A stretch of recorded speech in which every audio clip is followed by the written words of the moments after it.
Godzilla Minus One. Welcome to the DNA Show movie review. That is the movie we're talking about. Go, go, Godzilla. Um, this movie has been highly anticipated, made in Japan. It is Japanese with English subtitles. I had to walk Dennis through a bit of it until he got his reading skills back up to snuff. About 5 minutes in, he was good to go to read by himself. Let me tell you, every time I looked over, though, he's the type of reader where his mouth moves as he reads the words. Kind of weird, but Hey, phonetics. I get it. seriously though, I had to convince Andy to go to this because he hates reading movies. He I hates do. and I'm like, dude, from what I've heard, and I've heard nothing but good things, I said we need to see this on the big screen. We need to see it. You're gonna have to read it. It's in Japanese. It's a Toho, which they put out some really good, Godzilla movies. But this is kind of a whole new era for it, and it's worth seeing if the rumors are to be believed. And I got no spoilers, and I was glad because we went and we got That's good stuff. right. So we are doing a non-spoiler, but we will not be doing a spoiler review like we usually do, because I think you can tell we liked it, and you're definitely going to want to go see it on the big screen, IMAX if you can. We weren't able to see it in IMAX because it wasn't in IMAX last night, but it will be. And anyhow, it's Godzilla Minus One. What is Minus One? It's basically the first telling of Godzilla. That is it. It's almost like Origin of Godzilla. It takes place right at the tail end of World War II, starting off in 1945. Um, the I'll do the synopsis. okay, And this one I actually have to read because there's a lot of Japanese names and we're not great at them. But feeling as if he's fairly cheated death too many times, Shikishima, a surviving kamikaze pilot, is attacked on Odo Island along with many warplane engineers by a gargantuan monster. After the engineers die due his failure to distract the monster, an overwhelming amount of guilt weighs on him, especially after a homeless woman and a baby move into his house when he returns. Shikishima is on a personal mission and teams up with a large group of veterans to finally try to take down the monster known as Godzilla. now when Dennis says moves the homeless woman and this baby move into his house, he gets back to Japan, and we all know what we did to specific cities in Japan to end the war.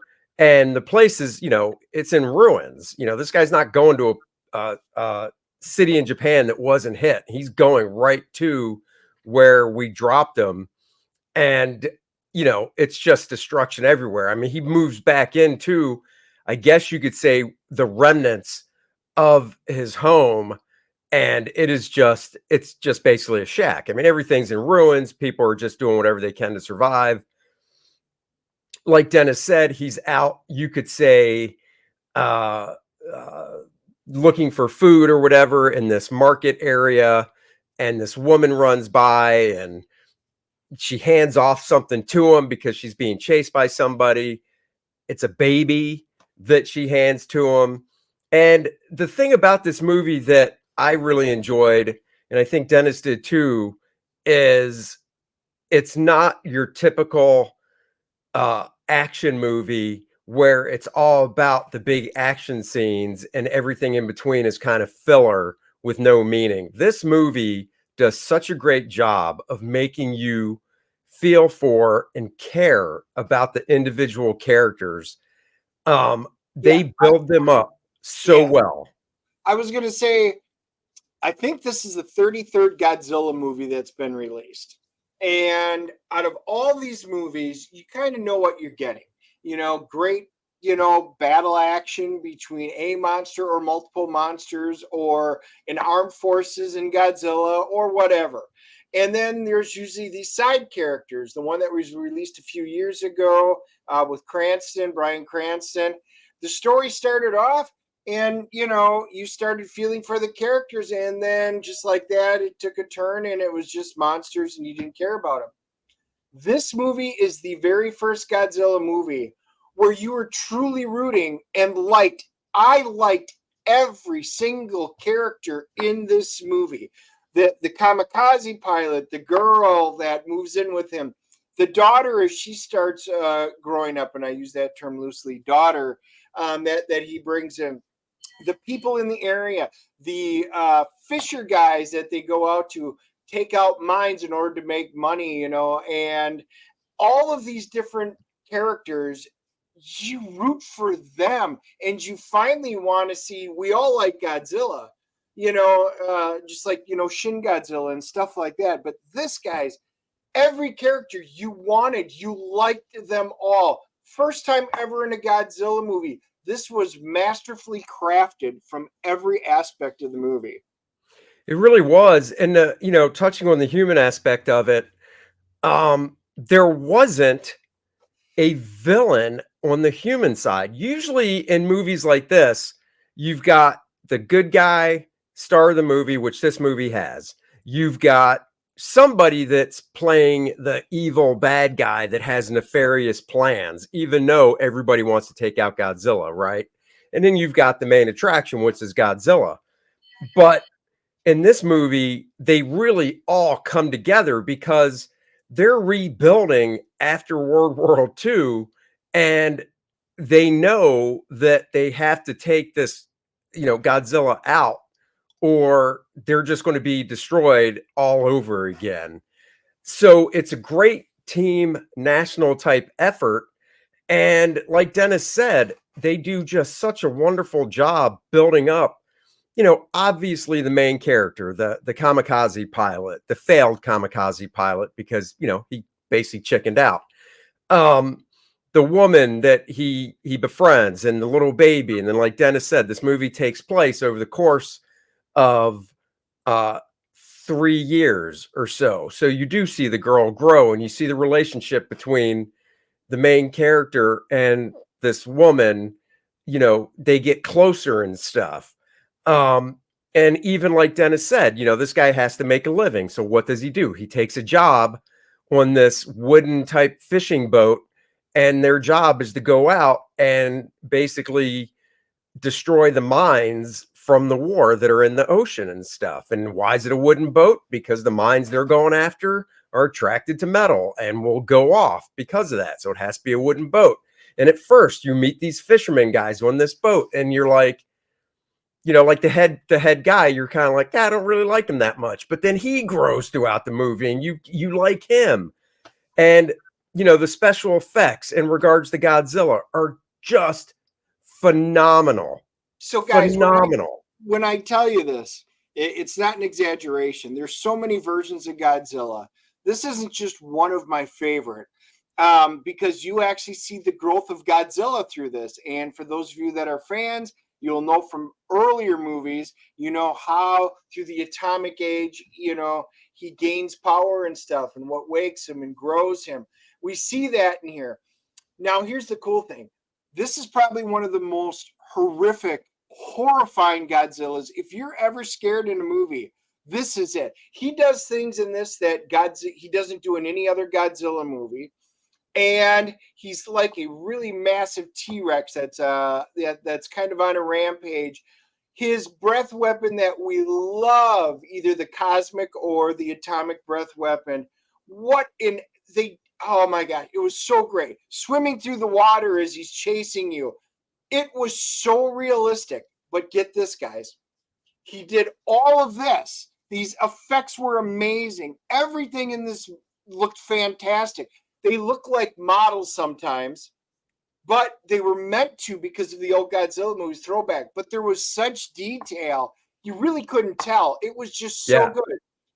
Budget for this whole movie, $15 million. Did you say 15? Yeah. So Hollywood, stand up and take note. I don't know how they did that in Japan. This movie looked better than the $100 million movies that Disney's putting out right now. Oh, this movie blows the Marvels away, not only in regards to story, but visuals And I had no idea the budget was $15 million. Now, I don't know if in Japan the actors in this movie are like big name actors over there. So I can't say, well, yeah, it was 15 million because they got no name actors. I have no idea. The actors were phenomenal. I mean, the performances they gave, you felt for them. And like I said, no spoilers, but there are scenes where you feel their pain with what is happening to them.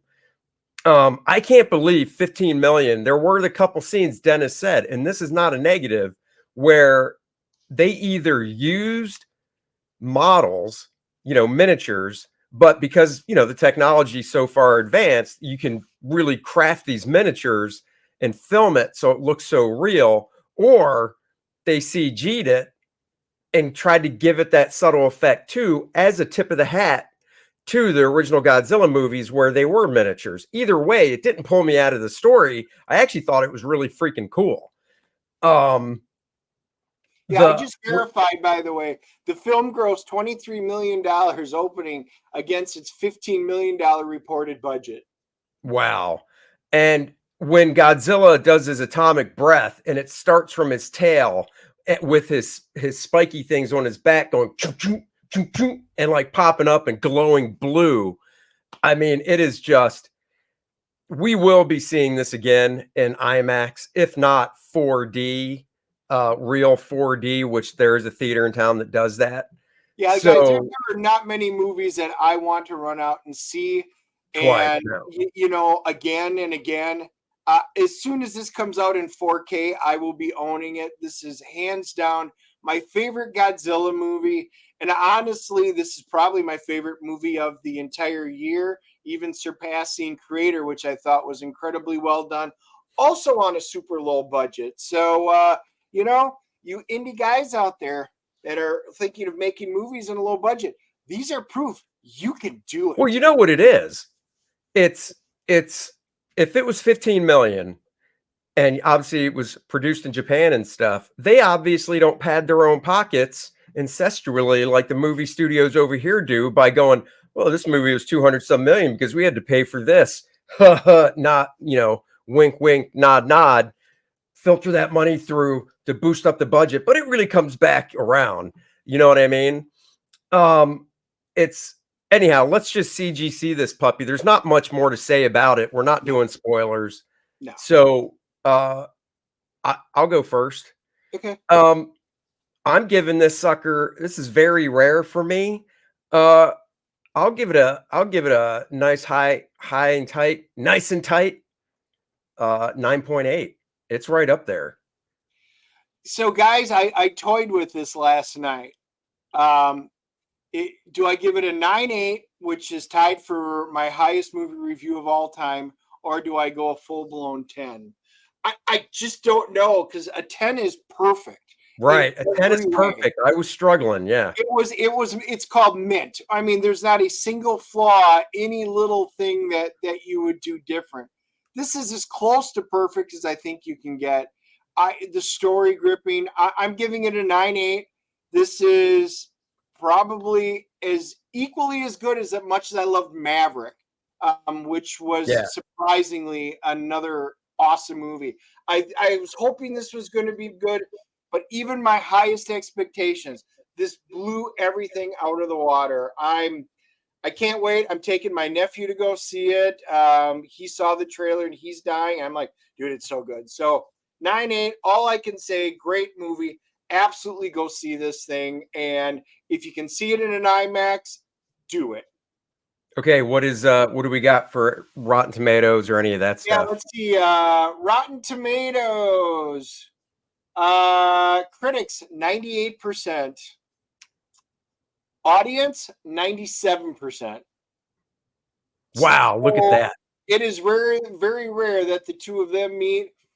And IMDb is an 8.4, which is one of the highest IMDbs I've seen. They always rank low on stuff, but that is really high for it. So, guys, it is pretty much universal. This movie is great. That's right. Don't miss it. It is what I like to call nice and tight. What else is nice and tight? The comic book pencils of Andy Smith. That's me 52-page oversized book where you can see pencil art that was only seen by the inkers that worked over me or the editor when I sent them in. It's a nice art book. It is stapled so you can lay it flat. So if you want to practice inking with vellum, inking traditionally, how I was practicing back in the day, you can. Or because it lays flat, you can scan the pages in to make your own blue lines. Better yet, get the bundle where you get the digital version as well, so you can just export the pages as TIFF files or JPEGs into your favorite digital program like Clip Studio and practice inking digitally if you want, or make your own blue lines that way. We are almost at $5,000. We're at $4,750. 250 more bucks gets 8 more pages added to the book to make it a 60-page book. Another add-on I'm doing is if you ever wanted to have a one-on-one instructional experience with a 32-year veteran comic book artist, that's me. You can. 175 bucks gets you 2 hours of one-on-one video recorded. When it's over, you get the video. You also get the PDF files that I drew over in Photoshop as we go along through the video. These are screenshots from one of the tutorials I've already done with an artist, and you can reference back to them for as long as you want. It's $175. It's usually $250, so check that out. I'm bringing back one of my favorite sketchbooks I did a few years back, The Art of Andy Smith, 64 pages, square bound. I'm adding 20 pages to it, so it will now be 84 pages, 20 pages of new material. This is one of my favorite sketchbooks, has sketch covers in it, private commissions, and things like that. Also, if you missed out on Armor X, that was a 4-issue series I did with Keith Champagne back in the early 2000s. It is about Carson Deeds, a high school outcast intent on seeking revenge against every classmate who has wronged him. With extraordinary extraterrestrial technology at his disposal, which path will he choose? Will Whitney Brisbane, his solitary ally in school, succeed in preventing him from crossing the line? Explore the captivating world of this compelling series and get ready for an electrifying ride.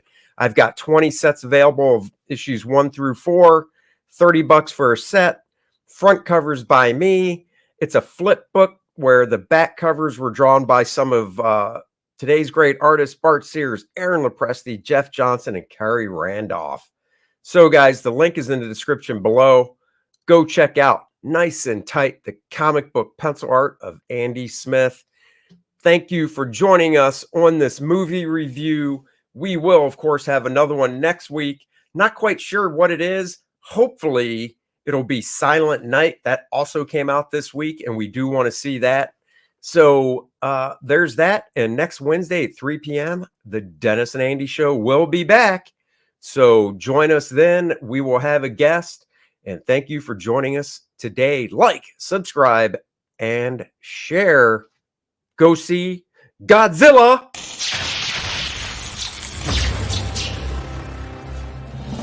Nice and Tight, the comic book pencil art of Andy Smith. That's me. This book features 52 pages of some of my favorite full pencils that I did for other companies over the past 2 decades.